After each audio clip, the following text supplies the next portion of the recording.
पंजाब के अहम तरीन ज़िमनी इंतखाबात से एक रोज पहले साबिक वजीर दाखिला का बड़ा बयान। मुल्क की तारीख में 17 जुलाई को अहम तरीन दिन करार दे दिया। वीडियो पैगाम में एस्टेब्लिशमेंट से भी अपील कर दी। मैं आज एस्टेब्लिशमेंट से बहुत अहम बात करना चाहता हूँ। मैं उनसे गुजारिश करना चाहता हूँ कि वो इलेक्शन से दूर रहें और कल के इलेक्शन में आपने एस्टेब्लिशमेंट ने साबित करना है कि आप गैर जानबदार हैं। शेख रशीद ने अपने वीडियो पैगाम में इम्पोर्टेड हुकूमत को भी वाज़े पैगाम दे दिया। कहा, इमरान खान के वोटर्स को रोकना काफी महंगा पड़ सकता है। ये आर्टिकल 6 इमरान खान पर लगाने वाले अकल के अंधे, इनके पास अकल की कमी है जो दो वोटों से और एक वोटों से इस कौम पर मसल्लत किए गए हैं। अगर कौम कल इमरान खान को वोट देती है तो उसका रास्ता न रोका जाए, तस्लीम किया जाए। साबिक वफाकी वजीर दाखिला ने मजीद कहा, पंजाब असेंबली में हमजा शहबाज और इमरान खान की सीटें बराबर हो गयीं। एक नाअहल हो गया, दूसरे ने इस्तीफा दे दिया,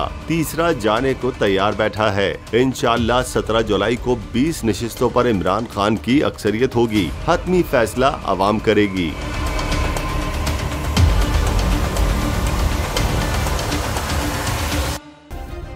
सब्सक्राइब करें और बेल दबाएं ताकि कोई खबर रह न जाए।